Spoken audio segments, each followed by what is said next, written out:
မ်းသာစွာအိပ်ဆက်ရခြင်းနဲ့လောကလူတွေပြောနေကြတဲ့ချမ်းသာစွာအိပ်ဆက်ရခြင်းဆိုတာနဲ့ဘုရားမြတ်စွာဟောကြားတော်မူခဲ့တဲ့ချမ်းသာစွာအိပ်ဆက်ရခြင်းဒီအိပ်ဆက်ရခြင်းနှမျိုးဟာ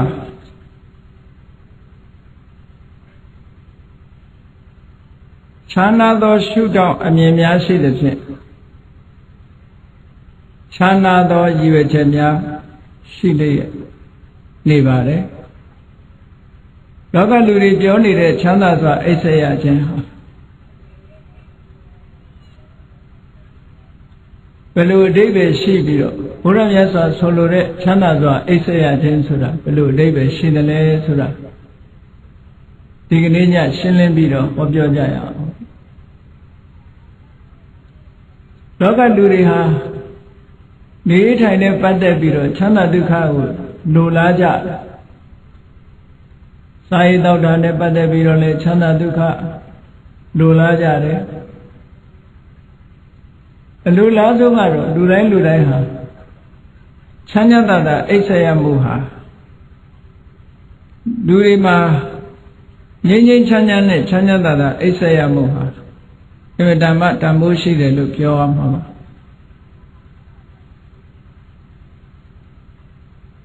ဒါနဲ့ပတ်သက်ပြီးတော့မြတ်စွာဘုရားဟောကြားတဲ့ချမ်းသာစွာအိပ်ဆက်ရခြင်းရဲ့အဓိပ္ပာယ်ကအလွန်လေးနက်မှုရှိတယ်ဆိုတာကိုဟဋ္ဌကတုတ်တံကိုလေ့လာကြည့်ခြင်းဖြင့်သိရှိနိုင်ကြပါတယ်ချမ်းသာစွာအိပ်ဆက်ရခြင်းအဓိပ္ပာယ်ကိုဟဋ္ဌကတုတ်တံမှာမြတ်စွာဘုရားကရှင်းလင်းဟောကြားထားတာဖြစ်ပါတယ်အင်္ဂုတ္တရနိကေမှာဟဋ္ဌကတုတ်ဆိုတာပါရှိတယ်တခါတော့မြတ်စွာဘုရားသခင်ကိုရောမြတ်အာလဝီပြည်အနီးနားကနွားအုပ်ကြီးဖြတ်တန်းသွားလာတဲ့တောထန်းတနေရာတိန်တပါဝနလို့ခေါ်တဲ့ရင်းတိုက်တောထဲမှာရှိတဲ့အရွက်ကျဲကျဲနဲ့ရှိတဲ့ရင်းတိုက်ပင်ကြီးတစ်ပင်ရဲ့အောက်မှာရှင်တော်ဘုရားဟာနားနေခဲ့တာဖြစ်ပါတယ်အဲ့ဒီအချိန်ကရာသီဥတုကလည်းအမတန်အေးမြတဲ့ဆောင်းရာသီဖြစ်တယ်ဆောင်းရာသီဖြစ်တော့ရင်းတိုက်ပင်ကအရွက်တွေဟာလည်းပဲကျွေတဲ့အရွက်ကကျွေလာတော့အပေါ်မှာကြည့်လိုက်ရရင်ကျိုးတို့ကျဲတဲ့အနေအထားမျိုးရှိတယ်မြတ်စွာဘုရားသတင်းသုံးတဲ့တစ်ပင်ပတ်ဝန်းကျင်မှာလည်းပဲဖြတ်တန်းသွားလာထားတဲ့နွားအုပ်တွေရဲ့ခြေရာတွေကအနှံ့အပြားဖြစ်လို့ရေပေါ်မှာနွားခြေရာဈာကနေထွက်လာတဲ့သုဒ္ဓဖွယ်ဖြစ်နေတဲ့မာကျောလာတဲ့မြေတွေကလည်းပဲအပေါ်မှာစုံစုံချွန်ချွန်နေတက်နေတော့ထိုရင်းတိုက်ပင်အောက်ရောက်အောင်လမ်းလျှောက်ဖို့ဆိုတာခဲရင်တဲ့အနေထားမှာရှိတယ်ပေါ့နွားခွာရာကြားကထွက်တဲ့မားနေတဲ့မြေကိုနွားခွာရာစုလို့ဒီလိုခေါ်တယ်စုကဲ့သို့ခြုံပြီးတော့နေတယ်အဲ့ဒီပုံမှာလမ်းလျှောက်ဖို့ဆိုတာမြေတွေကအလွန်မာတဲ့အတွက်ကြောင့်ဖဏမပါပဲလမ်းလျှောက်မယ်ဆိုလို့ရှိရင်အမတန်လျှောက်ရခက်တဲ့အနေအထားပေါ့မြတ်စွာဘုရားသခင်ကိုရောမြတ်ကလည်းအရွက်ကျိုးတို့ကျဲတဲ့ရှိတဲ့ရင်းတိုက်ပင်ကြီးရဲ့အောက်မှာမြက်ကလေးတွေခင်းပြီးတော့ရွက်ဖြာလေးပေါ်မှာထိုင်နေတာတပါးတဲ့အာလူပြည်နားမှာအဲ့ဒီလိုသတင်းသုံးနေတဲ့အချိန်နန်းနဲ့စောစောအာလူမြို့ထဲကနေထွက်ပြီးတော့ရင်းလိုက်တော့ဘက်ကိုကျမကြီးအတွက်လမ်းလျှောက်ကြ တောတန်းကိုဖြတ်တန်းပြီးတော့လမ်းလျှောက်လာတဲ့ထဲမှာဟထကအာလဝကဆိုတဲ့မင်းသားတဦးလည်းပါလာတယ်ပေါ့ဟထကအာလဝကမင်းသားဆိုတာဒီနေရာမှာဘယ်သူလဲလို့ဆိုလို့ရှိရင်အလုံးကြောက်ကြတဲ့ဇာလံတစ်ခုပါအာလဝီပြည်ကြီးရဲ့အနီးနားမှာတောတန်းတနေရာကညောင်ပင်ကြီးအုပ်အုပ်ဆိုင်ဆိုင်ရှိတယ်အဲ့ဒီညောင်ပင်ကြီးအနီးပါးမှာအာလဝကဘီလူကြီးရဲ့ဗိမာန်ရှိတယ်လို့ပြောတယ်သို့တော်လူတွေမြင်ရတာတော့ညောင်ပင်ကြီးပဲမြင်ရတယ်အာလဝကဘီလူကြီးရဲ့ဗိမာန်ကိုမမြင်ရဘူးအာလဝကဘီလူကြီးကညောင်ပင်အောင်ဝင်ရောက်တဲ့ပုဂ္ဂိုလ်တိုင်းကိုသူကအပိုင်စားရထားတယ်ဒါကြောင့်မို့ညောင်ပင်အောင်ဝင်လာလို့ရှိရင်တော့သူ့အစာဖြစ်ကြရတာများတယ်ပေါ့ဖြစ်ရပုံကတော့ဒီနေ့မှာအာလူကြီးဘုရင်ကြီးကအချမ်းရံနေနဲ့တောကစားထွက်တာတောကစားထွက်တဲ့အခါမှာသမင်းတစ်ကောင်တွေ့တော့ကိုယ်စီဝန်ချပြီးတော့ဝန်တာတွေကိုယ်စီနဲ့ကိုတာဝန်ပေးထားပြီးတော့ထိုသမင်းကိုအမိဖမ်းဖို့အတွက်ဝိုင်းရံထားကြတယ်အဲ့ဒီလိုဝိုင်းရံထားပြီးတော့သမင်းကိုခြောက်တဲ့အခါမှာအမတန်အကင်းပါတဲ့သမင်းကဘယ်ဘက်ကထွက်ရမယ်ဆိုတာကြည့်လိုက်တဲ့အခါကျတော့ဘုရင်ကြီးဘက်ကနည်းနည်းလူအုပ်နေနေတာမြင်တော့ဘုရင်ကြီးဘက်ကထွက်ဖို့ကြိုးစားအဲ့ဒါလိုကြိုးစားပြီးတော့သမင်ကထွက်ပြေးသွားတယ်ပေါ့ဘုရင်ကြီးတာဝန်ကျတဲ့အပိုင်းကနေပြီးသမင်ကလွတ်သွားတော့ဒါပဲမြန်မာတွေပြောနေကြတာရွှေသမင်ဘယ်ကထွက်မင်းကြီးတာကထွက်ဆိုတာအဲ့ဒါလိုလွတ်သွားတဲ့အခါကျတော့ဘုရင်ကြီးကမာနတွေတက်လာပြီးမခံနိုင်ဘူးပေါ့အများကနေပြီးတော့သေယောမာကိုမခံနိုင်သည့်အတွက်ကြောင့်ကြိတ်ပြုံးညမှာကိုမခံနိုင်သည့်အတွက်ကြောင့်သူ့ရဲ့ရဲစွမ်းတတ္တိပလအစွမ်းပြပြီးတော့သမင်ပြေးတဲ့နောက်ကနေလိုက်တယ်နောက်ဆုံးတော့သမင်တွေဟာပြေးနိုင်တယ်များပြေးပြီးမပြေးနိုင်တဲ့အချိန်ကျတော့လဲဆင်းပြီးတော့ခံကြတာပေါ့အဲ့ဒီချိန်မှာဘုရင်ကြီးဟာသမင်ကိုအရာဖမ်းတပ်ဖြတ်ယူပြီးတော့တကယ်တော့သမင်သားစားခြင်းလို့တော့မဟုတ်ဘူးအပျော်ပါလောက်ကြတာအဲ့ဒီသမင်ကောင်ကိုပိုင်းပြီးတော့ထမ်းလာခဲ့တယ်ဒီသမင်သူရအောင်ဖမ်းနိုင်တယ်ဆိုတဲ့စွမ်းရည်တတ္တိကိုပြခြင်းလို့သမင်ကိုထမ်းယူခဲ့ပြီးတော့မောမောပန်းပန်းနဲ့ခဏကညောင်ပင်ကြီးအောက်မှာချပြီးခဏနားနေတာဒီအခါမှာဘုရင်ကြီးကအန္တရာယ်ကြုံလာတယ်ပေါ့အာလဝကဘီလူကြီးရဲ့ပိုင်တဲ့ထဲရောက်သွားတော့အာလဝကဘီလူကြီးကနေပြီးဘုရင်ကြီးကိုဖမ်းလိုက်တယ်ပေါ့ဖမ်းလိုက်တော့ဘုရင်ကြီးကကြောက်လန့်ပြီးတော့သူ့ကိုမစားပါနဲ့သမင်သားပဲစားပါလို့ဆိုပြောတော့အာလဝကဘီလူကြီးကရဲတဲ့ဘုရင်ကြီးကိုယ်တိုင်လည်းသူ့ပစ္စည်းပဲတဲ့သမင်ကြီးကလည်းသူ့ပစ္စည်းပဲငါပစ္စည်းနဲ့ငါ့ကိုအယောင်းဝယ်မလုံးနဲ့ပေါ့သမင်လည်းငါပိုင်တာပဲမင်းလည်းငါပိုင်တာပဲဆိုတော့ဘုရင်ကြီးကခက်ကြုံတယ်သူကပြောတယ်ငါသာမန်ပုဂ္ဂိုလ်မဟုတ်ဘူးဟောဒီအာလူပြည်ကြီးကိုပိုင်တဲ့ဘုရင်ငါ့ကိုစားရင်မင်းဒီတနေ့ပဲစားရမယ်ငါ့ကိုလွတ်လိုက်မယ်ဆိုရင်မင်းငါနေ့စဉ်နဲ့အမျှတနေ့ကိုလူတယောက်ထမင်းအုပ်နဲ့ပို့ပေးမယ်ဆိုတော့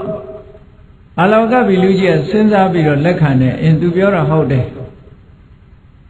နေ့စဉ်နဲ့အမျှပင်ပင်ပန်းပန်းမခံရဘဲနဲ့လူသားစားနေရမယ်ဆိုရင်ပိုးအဆင်ပြေတယ်သို့တော့သစ္စာတည်ရမယ်သစ္စာဆိုခိုင်းတယ်မင်းမှာသစ္စာလူမှာဂတိမင်းဆိုတာသစ္စာရှိရပြောထားရင်ပြောထားတဲ့အတိုင်းလုပ်ရတယ်ပေါ့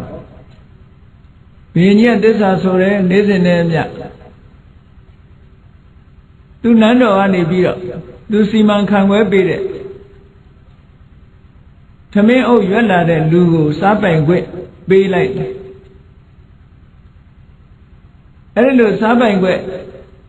ဒီနေ့ကိုတယောက်မှန်မှန်ပို့ဆက်ပြီးတော့ပေးမယ်လို့သူကအာမခံလိုက်တယ်အကယ်၍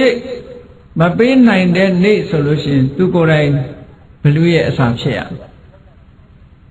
ဒီလိုထားတာအဲ့ဒါလို့သစ္စာပြုခဲ့ရတာဆိုတော့အာလောကဘီလူကြီးကလွတ်လိုက်တယ်အာလောကဘီလူဆိုတာအဲ့ဒီအချိန်တုန်းကဘုရားတရားသံဃာကိုမကြည်ညိုသေးတဲ့မိစ္ဆာဘလူကြီးပေါ့အမှန်တမ်းကြမ်းကြုတ်တယ်အဲ့ဒါလို့ဘုရင်ကြီးစီကအခွင့်အရေးရလိုက်တဲ့အခါကျတော့ဘုရင်ကြီးကိုလွတ်လိုက်တယ်နန်းတော်ပြန်ရောက်တဲ့အခါကျတော့အမတ်ကြီးတွေနဲ့အစည်းအဝေးခေါ်ပြီးတော့သူ့ရဲ့ဘုရင်ကြီးကသူလောက်ကင်ခဲ့တဲ့ကိစ္စတစ်ခုကိုပြောပြပညာရှိအမတ်ကြီးတွေကစဉ်းစားကြတယ်ရှင်မင်းကြီးဒီနေ့တယောက်ပို့မယ်ဆိုတဲ့နေရာမှာရက်အကန့်အသတ်ခေါ်ရှိရလားလို့ဆိုဟာဘုရင်ကြီးကပြောတယ်ငါရက်အကန့်အသတ်မပြောခဲ့မိဘူးဆိုဒါဘုရင်ကြီးရဲ့မေ့လျော့ချွတ်ချုံမှုတစ်ခုပဲရက်ကန့်သက်ချက်မပေးခဲ့တဲ့အတွက်ကြောင့်သူကတစ်သလုံးပေးနေရမယ်အဓိပ္ပာယ်ဖြစ်သွားတယ်အဲ့ဒါနဲ့ထောင်ထဲကလူတွေထုတ်ပြီးတော့တနေ့တယောက်အလောကဘီလူကြီးစီပို့ပေးနေတယ်ထောင်ထဲကလူတွေလည်းကုန်ရောကုန်တဲ့အခါတိုင်းပြည်မှာရှိတဲ့လူတွေတိတ်တဆိတ်လမ်းမှာညထွက်တဲ့ပုဂ္ဂိုလ်တွေဖမ်းဘလူကြီးစီသွားခိုင်းအဲ့ဒါလိုနဲ့လှုပ်လာလိုက်တာနောက်ဆုံးဘုရင်ကြီးကဖမ်းပြီးတော့ဘလူးစာကျွေးနေတယ်ဆိုတဲ့သတင်းကြောင့်လူတွေဟာအိပ်ပြင်မထွက်ရဲလောက်အောင်ကြောက်လန့်နေကြနောက်ဆုံးတော့လူရှာမရတဲ့အခါကျတော့ဘယ်လိုလုပ်ရတော့ဆို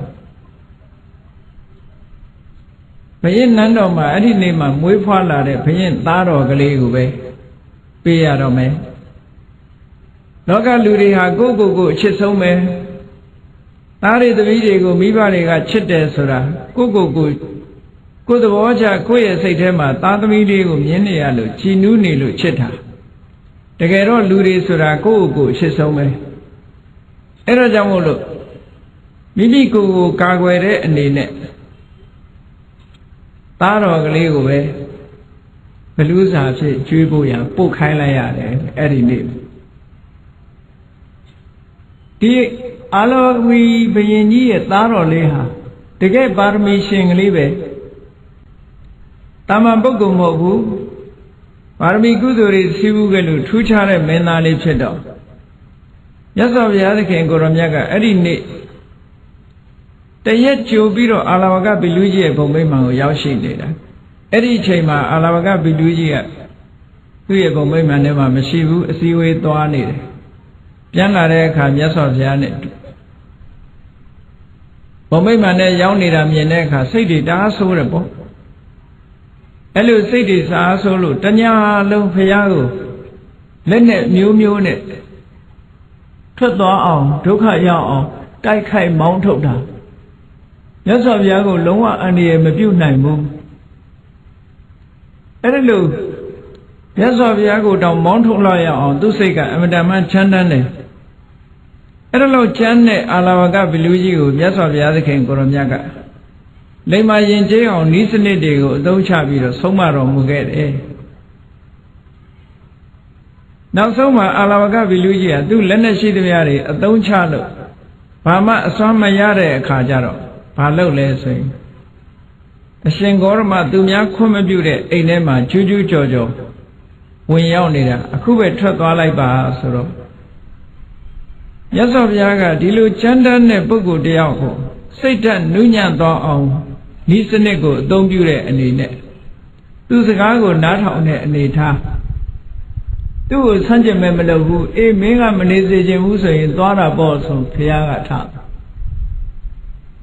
သူစိတ်ထဲမှာဘလို့ထင်တော့တညလုံးကထွက်သွားအောင်ကြိုးစားလိုက်ရတာအမျိုးကြိုးစားတာမရဘူးပေါ့အခုကျတော့လေပြောလို့ဆိုလို့လွယ်သားပဲမနေနဲ့သွားဆိုထသွားတာပဲဆိုတော့အဲ့တော့ငါပြောတဲ့အတိုင်းလှုပ်တာဟုတ်မဟုတ်သိရအောင်လို့ရှင်ဂေါရမပြန်ဝင်ခဲ့ပါအောင်ဆိုတော့ မင်းကဝင်စေခြင်းဝင်ခဲ့တာပေါ့ဆိုမြတ်စွာဘုရားကပြန်ဝင်လာ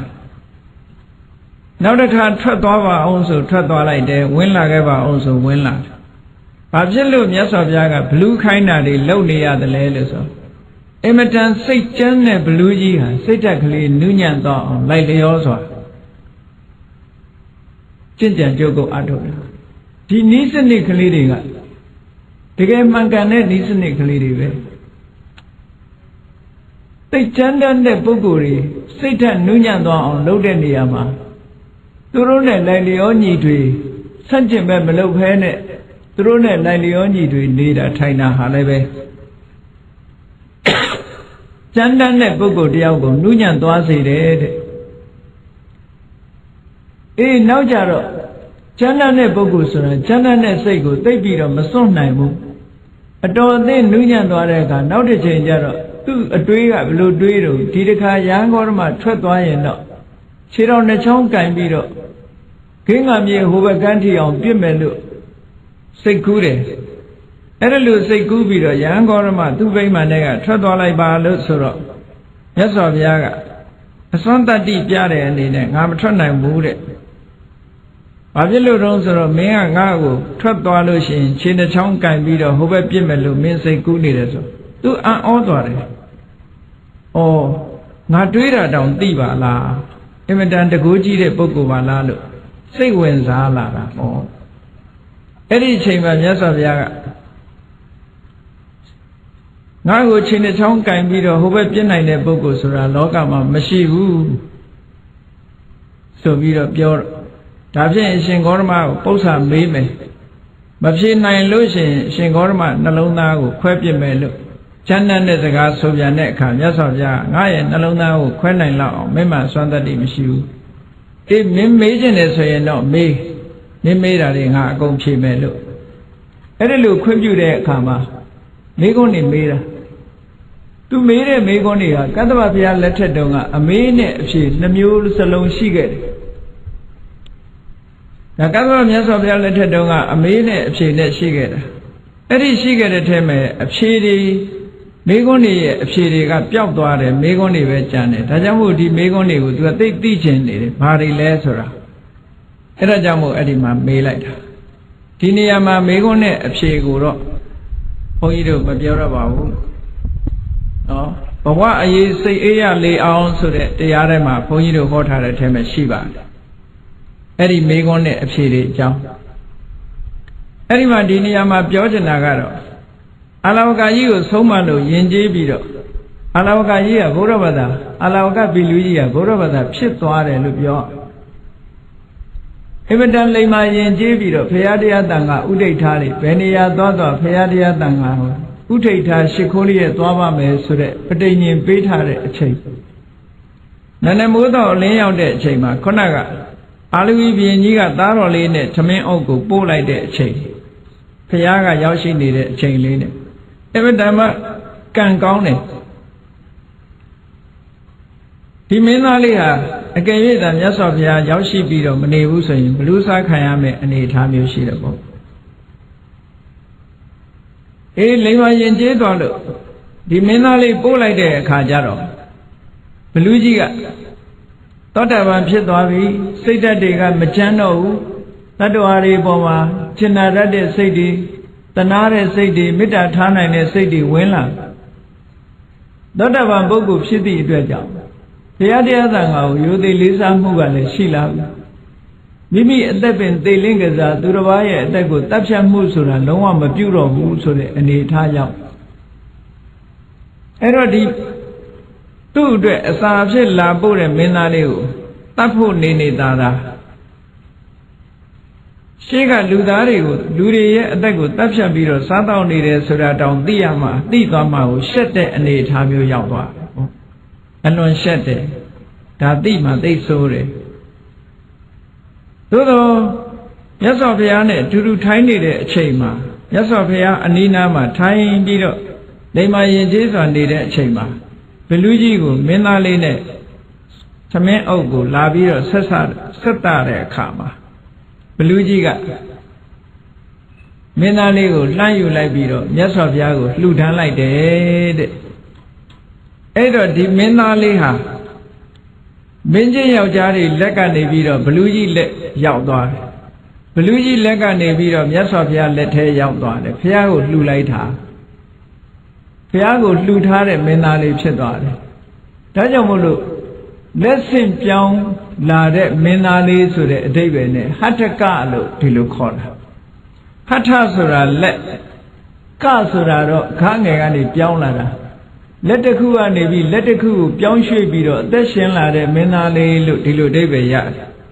မင်းကြီးယောက်ျားတွေရဲ့လက်ကနေပြီးတော့ဘလူးကြီးလက်ကနေပြီးတော့ဖရာလက်ထဲရောက်ဖရာလက်ကမှတခါမင်းကြီးယောက်ျားတွေလက်ကိုပြန်ပြီးတော့အနှံပေးလိုက်တယ်ဒါကြောင့်မို့ဒီမင်းသားလေးဟာနန်းတော်ပဲပြန်ရောက်သွားတယ်ပေါ့သို့တော်လည်းဘုရားကိုလှူထားတာဖြစ်သောကြောင့်ခုခေတ်စကားနဲ့ပြောမယ်ဆိုရင်မြတ်စွာဘုရားရဲ့မွေးစားသားဖြစ်သွားပြီပေါ့အဲ့ဒါလို့ဘုရားရဲ့မွေးစားသားဖြစ်တဲ့ဟတ္ထကဆိုတဲ့ဒီမင်းသားဟာသာသနာတော်မှာအလွန်ထင်ရှားလာတဲ့မင်းသားတဦးဖြစ်လာအရွယ်ရောက်လာတဲ့အခါမှာ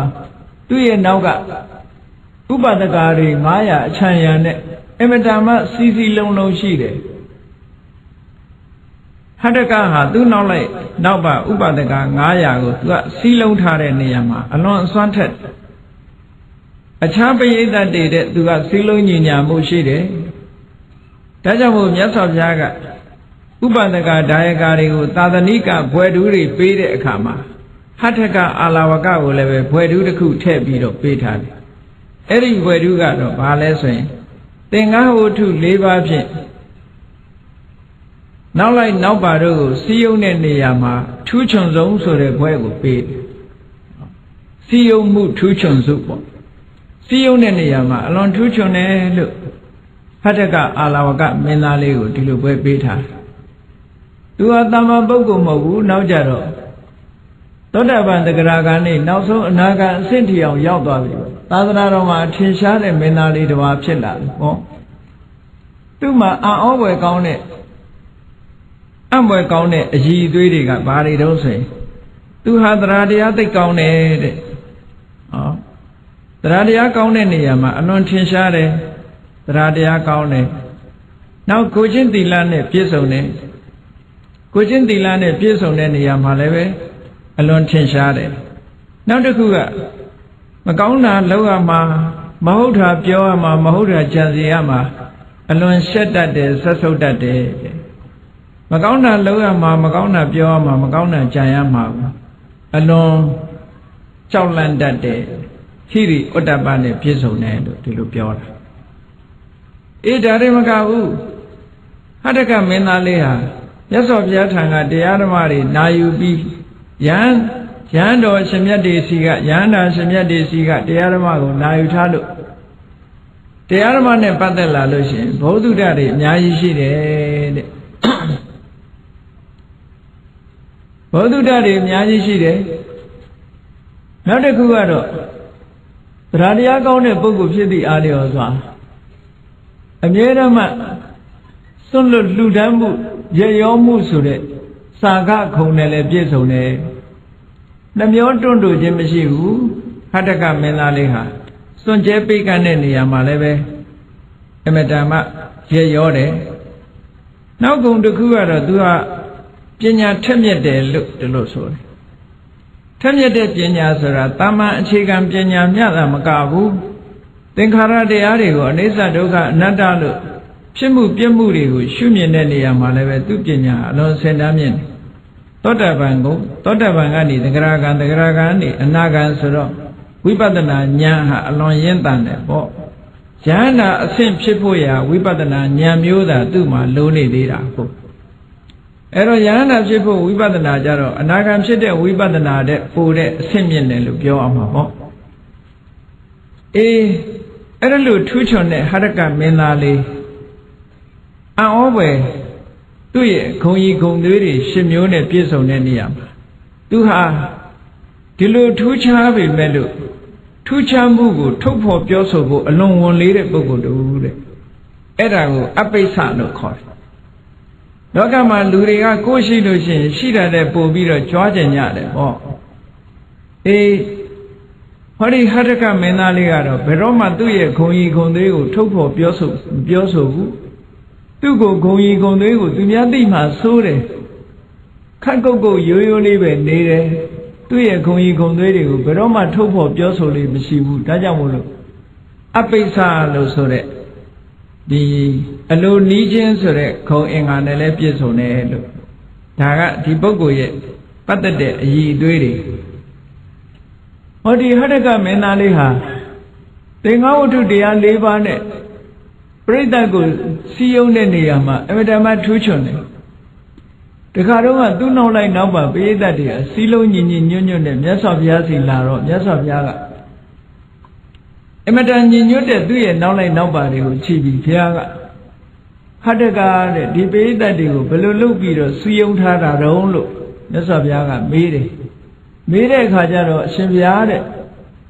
မြတ်စွာဘုရားဟောထားတဲ့သင်္ဃဝတ္ထုတရား၄ပါးရဲ့ဤစနစ်အတိုင်းတပြီးတော့စီယုံတာပါအသိအဖွဲလုပ်ပြီးတော့ဆောင်ရွက်ကြတဲ့ပုဂ္ဂိုလ်တိုင်းသင်္ဃဝတ္ထုတရား၄ပါးဆိုတာမှတ်သားပြီးတော့စီယုံတဲ့နေရာမှာအမြဲတမ်းအရေးကြီးပါတယ်နော်အေးအစည်းယုံလုပ်ရုံနဲ့မကဘူးမိသားစုထဲမှာလည်းပဲစီယုံဖို့အမြဲတမ်းအရေးကြီးတယ်ပေါ့မိသားစုဟာဒါအသေးငယ်ဆုံးသော society လို့ပြောရမှာပါလူတွေရဲ့ society ဟာမိသားစုတစ်ခုဟာ society လေးတစ်ခုပဲကိုမိသားစုအတွင်းတောင်တချို့ကမစည်းရုံးနိုင်တဲ့အတွက်ကြောင့်တယောက်နဲ့တယောက်မတည့်ကြဘူးလေညီကိုမောင်နှမတွေတယောက်နဲ့တယောက်မတည့်ဘူးတဲ့နော်အမေနဲ့သားသမီးတွေနဲ့မတည့်ဘူးတဲ့အဖေနဲ့သားသမီးတွေနဲ့မတည့်ဘူးတဲ့မစည်းရုံးနိုင်ကြဘူးပေါ့အဲ့ဒီမစည်းရုံးနိုင်တာဘာကြောင့်လဲလို့ဆိုလို့ရှိရင်အခုပြောရတဲ့သင်္ဃဝတ္ထု၄ပါးဆိုစည်းရုံးဖို့ရာအတွက်ဒီအကြောင်းအချက်၄မျိုးအသုံးမချလို့ပဲဒါ four conditions of unity ပေါ့ four conditions of unity ဖြစ်ဖို့ရာအတွက်ဒီအကြောင်း၄မျိုးဟာအမှန်တမ်းအရေးကြီးတယ်ဒါကြောင့်မို့အသင်းအဖွဲ့လုပ်တဲ့ပုဂ္ဂိုလ်ပဲဖြစ်စေမိသားစုပဲဖြစ်စေတစုတဝိတဲ့နေတဲ့အချိန်ခါကာလမှာဟောဒီစီယုံရေးတရား၄မျိုးသင်္ဃဝတ္ထုတရား၄မျိုးဟာအမှန်တမ်းအရေးကြီးတယ်သင်္ဃဆိုတာစုစည်းပေးတာတဲ့လူတွေစည်းလုံးညီညွတ်နေအောင်စုစည်းပေးနိုင်တဲ့စွမ်းအားရှိတယ်အဲ့ဒီ၄မျိုးကဘာလဲလို့ဆိုရင်ဒါနပေးတာကမ်းတာရှိရမယ်စည်းလုံးညီညွတ်မှုအတွက်ပေးမှုကမ်းမှုဟာအမှန်တမ်းအကောင်းဆုံးသောစည်းလုံးဒါကြောင့်မို့ပေးကမ်းခြင်းသည်အောင်မြင်ရာဤလို့ပြောတာနော်ခုခေတ်လူတွေပို့ပြီးတော့သဘောပေါက်တာပေါ့ဘာဖြစ်ဖြစ်ပေးလိုက်လို့ရှိရင်ချောတယ်ပေါ့မပေးရင်မချောဘူးဟုတ်လားအရာရာဟာပေးလိုက်လို့ရှိရင်လုပ်ငန်းကင်တာချောမွေ့အောင်မြင်သွားနိုင်တယ်ပေါ့ဒါလည်းစီယုံရေးတစ်ခုပဲဒါနဆိုတာပေးရကမ်းရတယ်မိသားစုအတွင်းမှာပဲဖြစ်စီပေးရကမ်းရတယ်နော်အမေဖေလှုပ်တဲ့ပုဂ္ဂိုလ်ကခရီးသွားတယ်ပြန်လာတဲ့အခါသားလေးအတွက်သမီးအတွက်ဆိုဟောဝဲလာပေးတယ်မွေးနေ့ဆိုရင်မွေးနေ့လက်ဆောင်လေးပေးတယ်သားသမီးတွေမွေးနေ့ဆိုရင်မွေးနေ့လက်ဆောင်လေးပေးတယ်လူကျင်နာလေးတွေဝယ်ပေးတယ်ဝယ်ပေးရင်ဟောသားသမီးကလည်းအမေကိုပိုချစ်လာတယ်အဖေကိုပိုချစ်လာတယ်ဟောသားသမီးဘက်ကကြည့်လို့ရှိရင်လည်းအမေအဖေကိုဘယ်တော့မှပြစ်မထားဘူးခင်းကောင်းလေးတစ်ခွက်ချက်ရင်အမေအိမ်ပို့ပေးတယ်အဖေအိမ်ပို့ပေးတယ်ဟောအမေကြိုက်တတ်တဲ့အစာလေးအဖေကြိုက်တတ်တဲ့အစာလေးဟောတယ်လို့ပေးတာအော်ဒီအဝတ်ကလေးကတော့အမေနဲ့တော်တယ်ဒီအဝတ်ကလေးကအဖေနဲ့တော်အော်မိဘဆိုတာသားသမီးကပေးပြီဆိုလို့ရှိရင်ဂုံယူပြီးတော့တပြပြဒါသားလေးကပို့လိုက်တာဒါကသမီးလေးကပို့လိုက်တာနဲ့ဆိုပြီးတော့ပေးလိုက်တာဆိုပြီးဂုံယူလို့မဆုံးဘူးအေးဒါကြောင့်မလို့ဒါဟာစီယုံရေးတစ်ခုပဲစီယုံတယ်ဆိုတာမေတ္တာနှောင်ကြိုးတဲပေးတာပဲတယောက်နဲ့တယောက်မေတ္တာချင်းစီးလုံးပြီးသွားတာဒီအဓိပ္ပာယ်ကိုပြောတာလူတွေဟာတဦးနဲ့တူမေတ္တာနှောင်ကြိုးဖြစ်ထိန်းထားနိုင်မှသာလျှင်စီယုံမှုဆိုတာမပြိုကွဲနိုင်ဘူးတဲ့မိသားစုအတွင်းမှာလည်းပဲဒီမေတ္တာနှောင်ကြိုးမေတ္တာကြီးထွားလာအောင်လုပ်တဲ့ဤစနစ်ဟာအခုလိုတန်ဖိုးတွေမကြီးလာပေမဲ့လို့ပေးမှုကမ်းမှုလေးကိုမပြတ်လုပ်ပေးရတယ်တဲ့ဇနီးမောင်နှံ2ဦးဆိုလို့ရှိရင်လည်း နော်အေးယောက်ျားလုပ်တဲ့ပုဂ္ဂိုလ်ကဇနီးကိုလက်ဆောင်ပန္နာပေးတာသူကြိုက်တတ်တဲ့အစာလေးပေးတာဝဲလာတာဟောတဦးနဲ့တဦးဟာမေတ္တာနှောင်ကြိုးကပို့ပြီးတော့ခိုင်မြဲလာတယ်အဲ့ဒါလို့တဦးတူကျင်နာမှုတွေနဲ့ပေးကြကမ်းကြပြီဆိုလို့ရှိရင်ဟောဒီဌာန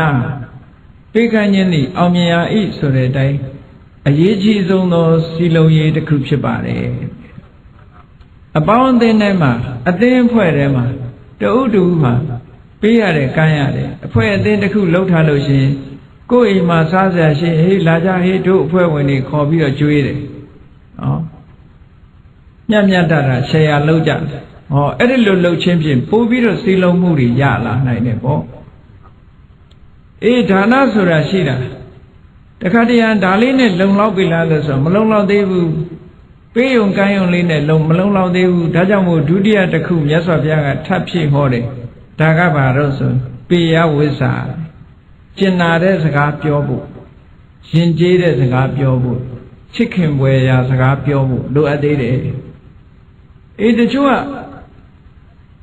ကပေးတာတဲ့ဒီစကားပြောတဲ့အခါမှာကျင်ကျင်နာနာယဉ်ကျေးကြီးပြောတာကိုပူသဘောကျတယ်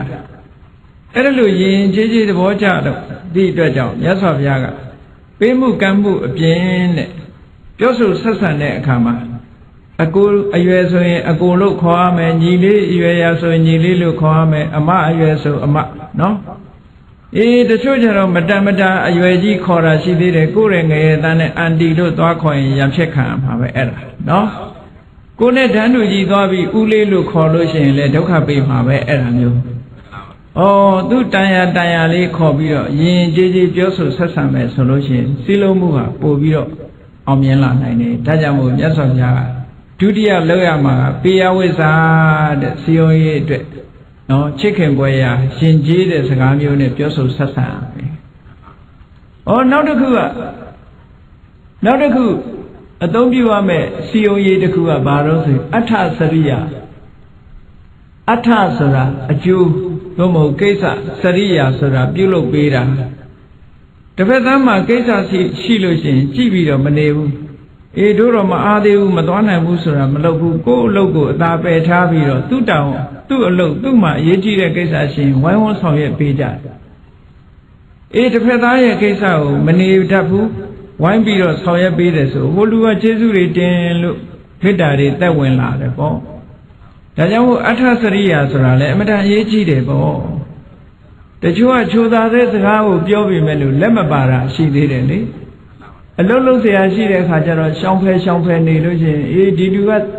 သူကိစ္စရှိရင်သာသူများကိစ္စရှိရင်ဘယ်တော့မှဆိုမလုပ်ဘူးခေါင်းတိတ်နေတတ်တယ်ဆိုတဲ့အမြင်နဲ့စီယုံရေးဟာပြက်ပြားသွားနိုင်တယ်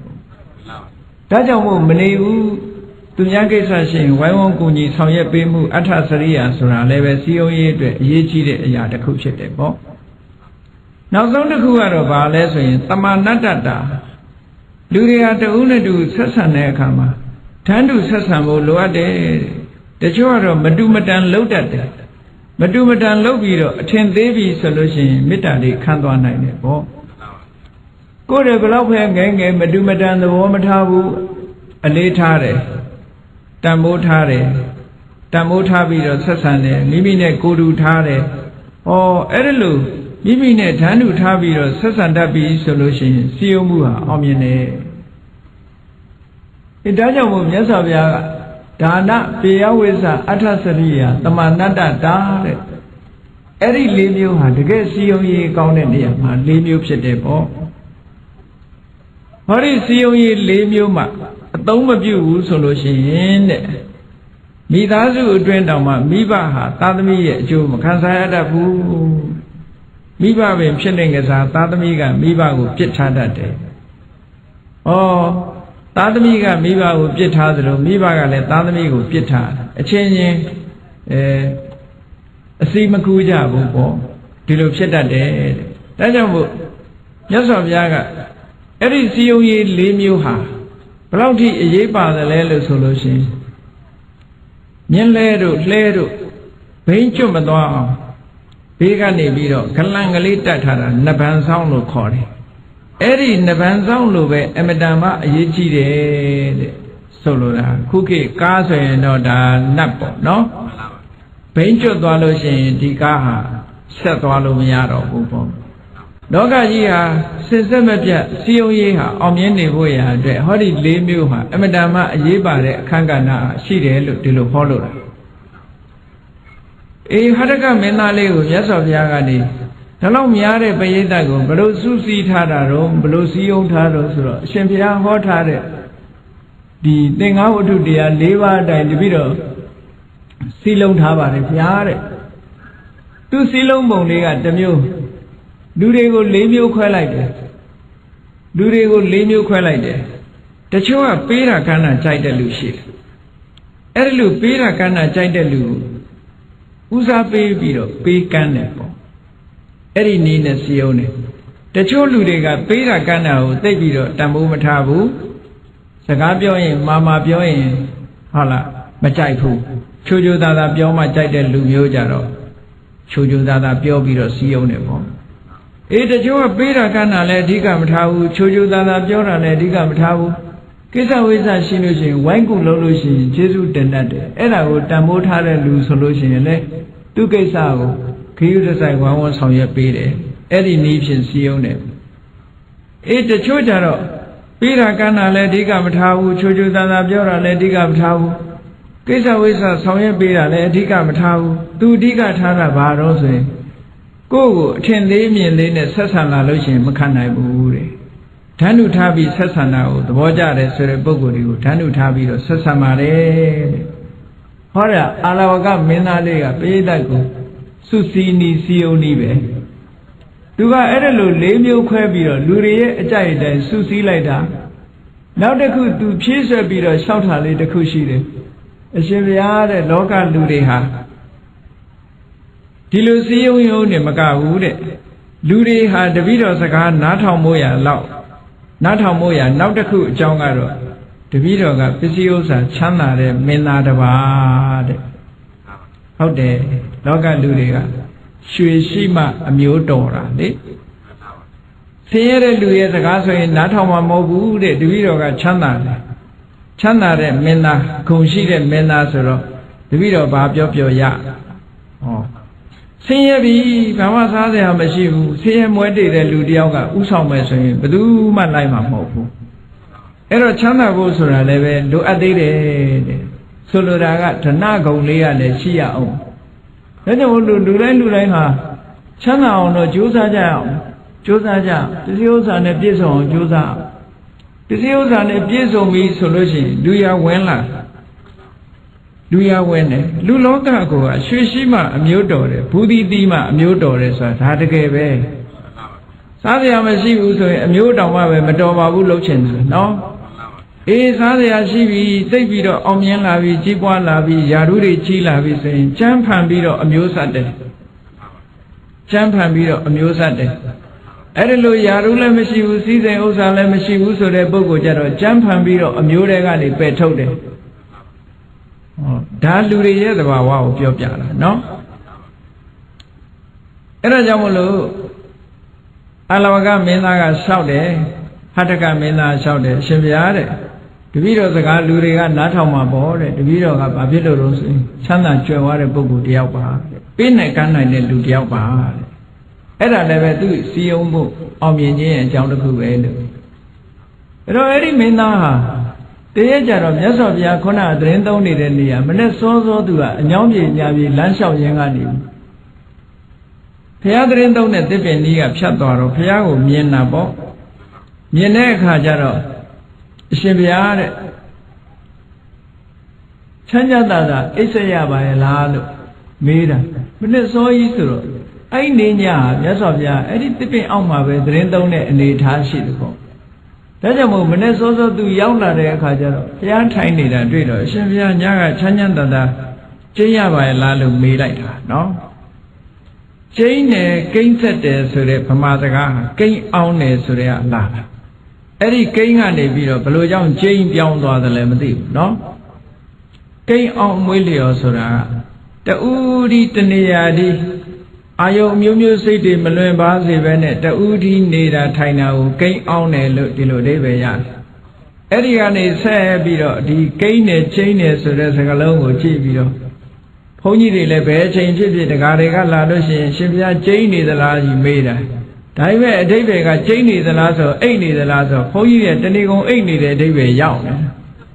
ဘယ်ချိန်လာအဲ့ဒါတဘာတဲ့နေရင်တော့အရှင်ဘုရားကျိန်းနေတာလားနဲ့မေးကြတယ်နော်အဲ့ဒီကျိန်းနေတယ်ဆိုတဲ့အဓိပ္ပာယ်ကအိတ်နေတယ်ဆိုတဲ့အဓိပ္ပာယ်မဟုတ်ဘူးတဘာဒီကိန်းအောင်နေတယ်လို့ဒီလိုပြောတာနော်ပฏิတန်လာနဆိုတဲ့စကားလုံးကလာတာတဘာဒီကိန်းအောင်တယ်ဆိုတာအာယုတဘာစိတ်တွေမလွင့်ပွားရအောင်ထိမ့်သိမ့်ပြီးတော့ကမ္မထဘာဝနာနဲ့နေမယ်ဒီလိုစိတ်ကိုအာယုန်နေထဲမှာထွေပြားပြီးတော့မသွားအောင်ကမ္မထအာယုန်တစ်ခုတည်းနဲ့တမာတိလုပ်ငန်းတစ်ခုလုပ်ပြီးတော့နေတာမျိုးကိုကိန်းအောင်တယ်လို့ဒီလိုပြောတာနော်အခုတော့လူတွေဟာဒီအဓိပ္ပာယ်မဟုတ်တော့ဘူးဘုန်းကြီးကျိန်းနေတယ်ဆိုတော့ဘုန်းကြီးရဲ့ကျိန်းတာဆိုအိတ်နေတာလို့အဓိပ္ပာယ်ယူတယ်အဲ့ဒီအဓိပ္ပာယ်ကတော့မမှန်ဘူးပေါ့နော်ကောင်းပြီဒီမင်းသားလေးကမေးတယ်မြတ်စွာဘုရားကိုတွေ့တဲ့အခါရှ िख ိုးဝချပြီးအရှင်ဘုရားချမ်းချမ်းသာသာကျင့်ဆက်ရပါရဲ့လားဆိုတော့မြတ်စွာဘုရားဖြေတယ်အေးငါချမ်းချမ်းသာသာအိပ်ရပါတယ်တဲ့လောကမှာချမ်းချမ်းသာသာအိပ်ရတဲ့အထက်မှာငါဟာတယောက်ပါဝင်ဖြစ်ပါတယ်လို့ဘုရားဒီလိုမိန့်လိုက်တော့အဲ့တော့ तू ကဖြေစေချင်တာဟာအိပ်လို့မရဘူးညာအေးလိုက်တာနေရာလည်းမကောင်းဘူးလေလေးကလည်းတူတိုက်ဆောင်းရသည်ကြီးလည်းဖြစ်တယ်သူဖြေစေချင်တာကတော့ချမ်းချမ်းသာသာမအိပ်ရဘူးလို့ထင်ပြီးမေးတဲ့အမေကိုဘုရားကဖြေလိုက်တာအေးချမ်းချမ်းသာသာအိပ်ရတယ်တဲ့ချမ်းချမ်းသာသာအိပ်ရတဲ့ထဲမှာငါလည်းတယောက်ပါဝင်ဖြစ်တယ်လို့ဒီလိုဖြေလိုက်တော့သူကမင်းသားလေးကဒီအဖြေကိုမကျေနပ်လို့ဆက်ပြီးတော့မေးတယ်ရှင်ဘုရားတဲ့ရာသီဥတုကြီးကလည်းဆောင်းရသည်ကြီးတဲ့ဆောင်းရသည်မှာအေးဆုံးရက်ဟာရှိရရှိတယ်လို့ဆိုတယ်ပေါ့အဲ့ဒီခေတ်ကပေါ့ဒီခေတ်တော့ဒါတွေကမှန်ညီမှန်တော့မှာပေါ့အန္တရထကလို့ခေါ်တယ်အန္တရအထကဂျားရှိရ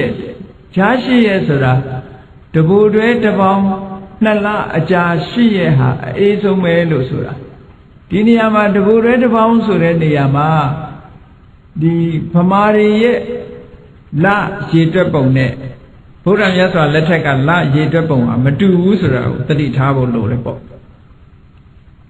အဲ့တော့အေးဆုံးရှိရဟာဘယ်ဟာလဲလို့ဆိုရင်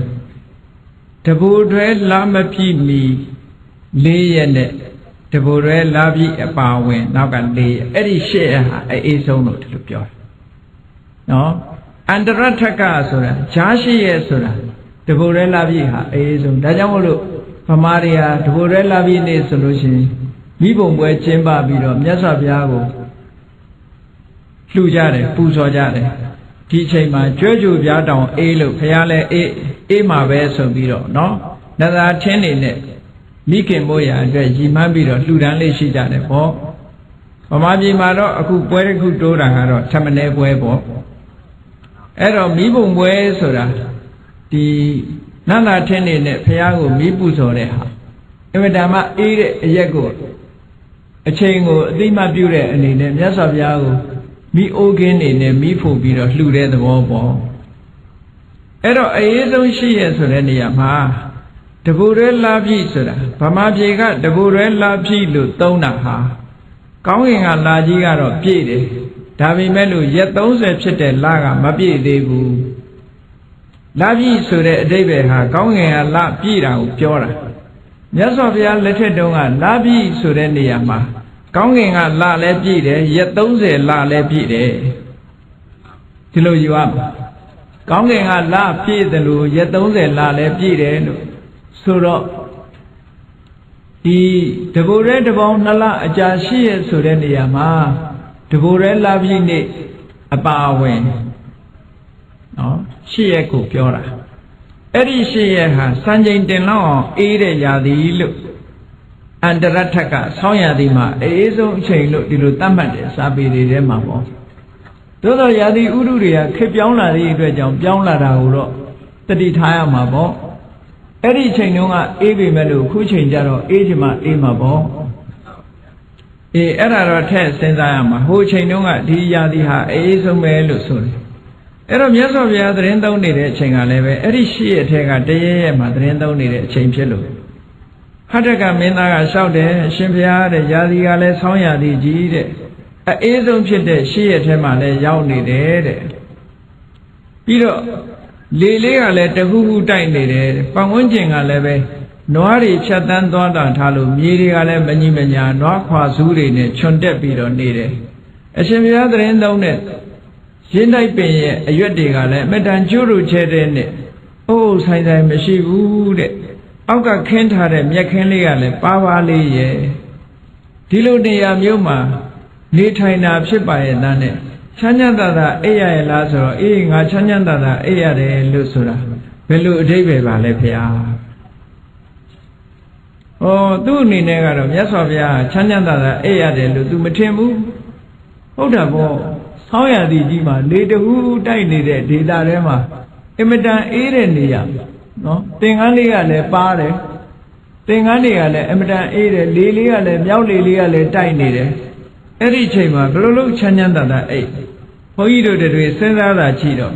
Soya Dima, 8 being Trapida, over Berlin and Nijivala. Blue Chana Mato, no? Channel Elu down Yama, Mohu. Todo yes of Yaga, eating a Chanyanda, Ayade. Dogama Chanyanda Ayade Boguri Dema, Nadia, Bawe Melu, Piolaita, and always a Pilu. Timinaga made. Editor Yasa Yaga. Minga Miro Napsia Omede. Edo, Napio Mesago, me, Piali made, Napio made. Emedan Chana Jaware. The Tida, Tomo, the tea and the Tida. Lapa Sanjay, Tajiku, Tetare. The Gari let us entare, Leda Urini does entare. Evedama Kanganana Solotare, Eri Dai Agia. Eri Dai A Nema. Wishi Kozoji Kenta Bido. Esaya Talon Yangzongale, Emedama Kanare, Kukilo solution, Sofaji Nebo, no? Sofaji net. Emadama is a Nyore, Ayaboma. A Kanga Lilo Molo is a Nyore, a Sendamian Ayajiboma, 8. Bega Leve Sanili Yogani, Chayambido, Pusuni, Tanya Lone Simigali Tontare. Edilu Ayamuma, Iseniare, the Tizaha. Mimbelu Tendale, Ediluha, the Chanyanda, Ayamelu Mintin the La, Suro. Shiviare. Edilu Sise Mune, seated the Tida, Dilu Chini Muma, Ayames, alone Chanyanda, Ayama Pipa, Nina shout. Da Loga Ludiga, Da has Sinjare Lua Yusama. Edilu Ayam Yuma, Elia Lucy, Sinjare Lua Biojame, Chanyanda, Aya Lua Biojama. Do let any dime she like that. Editor Yasayaga, Chanyanda, Isaya Jan, David, Dimina Nale on Tapido Shimbia. Yasavia, Juru Jeren, Dipping Alma, Chisayara net, Konaga, Lilu Molum, Dajidema, Kanganana, Ayajidi net, Isayara, Achaya, Abusu, Ayuyari net, Isayara. Tinaku, Yasayaga. Loga, I mean, Avian Chive solution, Paya Isayara, Sayade. Konaga, the Tida Isayare Niaga, Madama Chanda. Da Loga Luria means. Oh, Yasaviaga Shimbiade. Chide. Eri the Tida Mare. Raga Sati, Chipwala Lucian, Saint Naloha, Pubanla Lake. Raga Sura, Beroma, Alumajau, Dana Raga Sura, Alumajabu, Saint Nalohu, Puban Sirade. Kusiamu, Pisidade, Sasiamu, Pisidade. Eri Kono Nalongo, Puban Sirade, Raga Chipolade, a Puri. Eri a Puri, she named a solution. Plokone, Ayabo, Chanyanda, etc. Shanai Bamalade. Erilu, Ragasure, a twin Puri, Saint Alonema, Pulone, a Puri net a solution. To our senior, sending ye, Asa. Edilu, Sizaye, Isaya Jane, Junction de Ragasure, Deao, Naha, Simpe Tavida Pitipo. Nama, Saint Alongo, Puban Zirande, Ragasura, Nama, Mishigu, Soluraga, Yasovia, Uejaga, Payama, a twin boo Mishigu, ခုနကအပြင်ကဘလောက်စိန်ကြကြအတွင်းကအပူနဲ့ဆိုရင်ဘယ်တော့မှချမ်းသာမှာမဟုတ်ဘူးပေါ့စိတ်နှလုံးအေးချမ်းမှုဆိုတာအပြင်နဲ့သိပ်ပြီးမဆိုင်ဘူးအတွင်းနဲ့ပို့ပြီးတော့ဆိုင်နေပေါ့အပြင်နေထားဘလောက်ကောင်းကောင်းနော်အပြင်နေထားဘလောက်ကောင်းနေအတွင်းသားကပူပန်မှုတွေရှိနေတဲ့ပုဂ္ဂိုလ်တယောက်ဟာဘယ်တော့မှချမ်းသာဖို့ရဆိုတာမရှိနိုင်ဘူးပေါ့အပေါ်ယံရွှေမုံကျဲအထဲကနောက်ချေးခံဆိုတာအတွင်းထဲကအပူတွေစုနေတဲ့ပုဂ္ဂိုလ်တယောက်ရဲ့နှလုံးသားဟာဘယ်တော့မှအေးချမ်းမှာမဟုတ်ဘူးမြတ်စွာဘုရားကငါရဲ့နှလုံးသားဟာဒါကဆိုတဲ့ပူပန်စေတတ်တဲ့တရားတွေလုံးဝကင်းရှင်းပြီးပြီတဲ့လုံးဝအကျွင်းကြံမရှိအောင်ပယ်ထားပြီးဖြစ်သည့်အတွက်ကြောင့်ငါဟာချမ်းချမ်းသာသာအိပ်ဆက်ရတာဖြစ်တယ်ပေါ့ဟောရာဂဆိုတဲ့အပူမရှိလို့ချမ်းချမ်းသာသာအိပ်ဆက်ရတယ်ထို့တူပဲဒေါသကြောင့်ဖြစ်တဲ့ပူပန်ဆင်းရဲမှုတွေဆိုတာရှိတယ်အေးကြည့်လေတယောက်နဲ့တယောက်မတည့်လို့စိတ်ကောက်နေမယ်ဆိုလို့ရှိရင်အိပ်ပျော်မှာမဟုတ်ဘူးလေအဲ့ဒီနေဟာအိပ်မပျော်ဘူးစိတ်ထဲမှာအလိုမကျဖြစ်နေလို့ရှိရင်ဒေါသတွေထွက်နေတဲ့ပုဂ္ဂိုလ်တယောက်ဟာအိပ်လို့မရဘူးဘလောက်ကောင်းတဲ့အိယာကြီးပေါ်တင်ပေးဒီပုဂ္ဂိုလ်ဟာတအုံနှွေးနှွေးနဲ့စိတ်ဆိုးပြီးတော့ဘယ်တော့မှစိတ်ထဲမှာချမ်းသာမှုရမှာမဟုတ်ဘူးဒီမြတ်စွာဘုရားကငါမှအဲ့လိုတအုံနှွေးနှွေးရင်ကို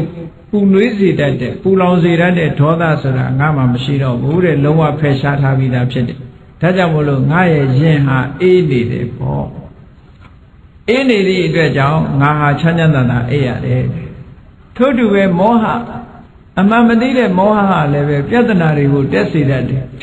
ပြဿနာကိုတက်စေတတ်သည့်အတွက်ကြောင့်မောဟဟာလည်းပဲပူလောင်မှုကိုဖြစ်ပေါ်စေတတ်တဲ့သဘာဝတရားတစ်ခုပဲအဲ့ဒီပူလောင်မှုကိုဖြစ်စေတတ်တဲ့မောဟရှိနေတဲ့ပုဂ္ဂိုလ်တယောက်ဟာဘယ်တော့မှချမ်းချမ်းသာသာအိပ်ဆက်ရတာဆိုတော့မဖြစ်နိုင်ဘူးတဲ့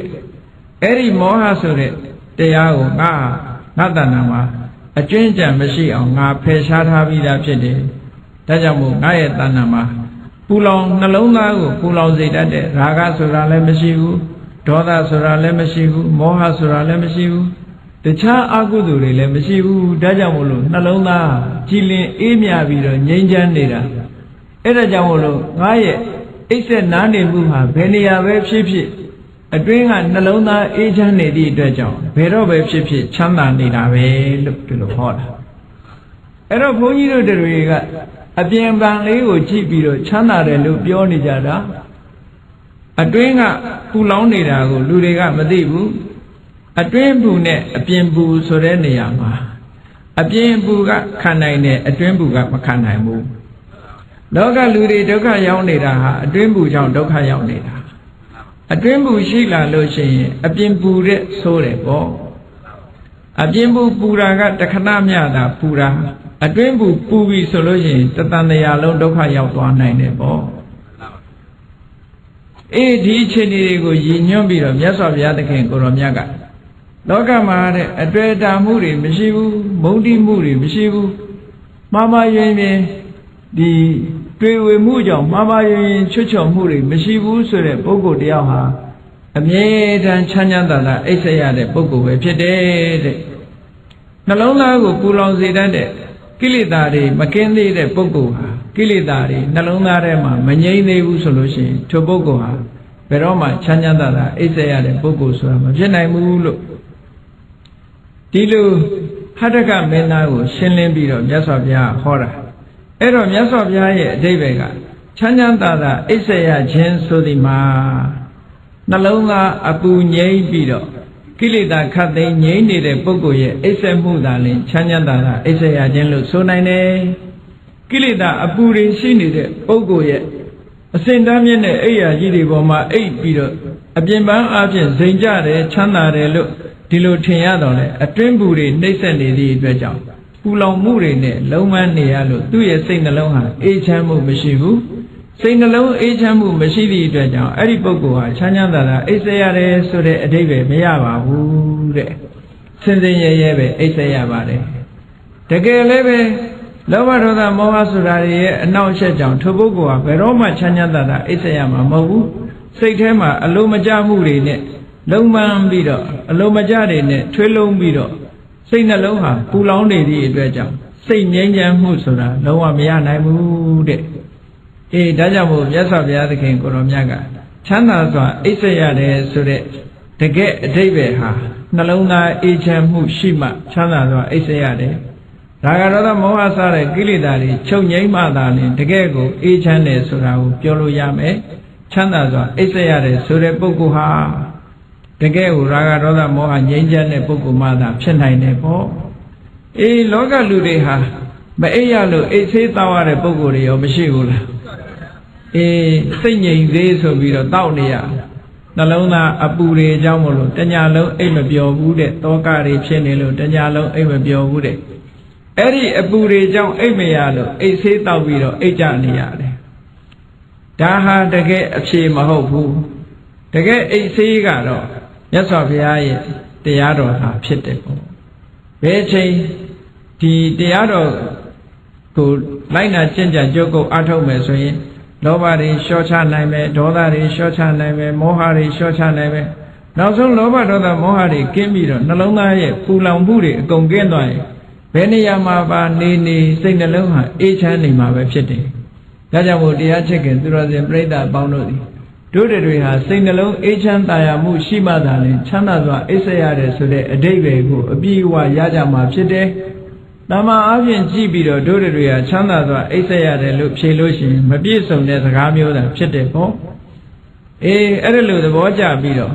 တို့တွေဘာလို့ရမလဲချမ်းချမ်းသာသာအိပ်စက်ရခြင်းရဲ့အဓိပ္ပာယ်ပြည့်စုံအောင်ဘာလို့ရမလဲနှလုံးသားကိုပူလောင်စေတတ်တဲ့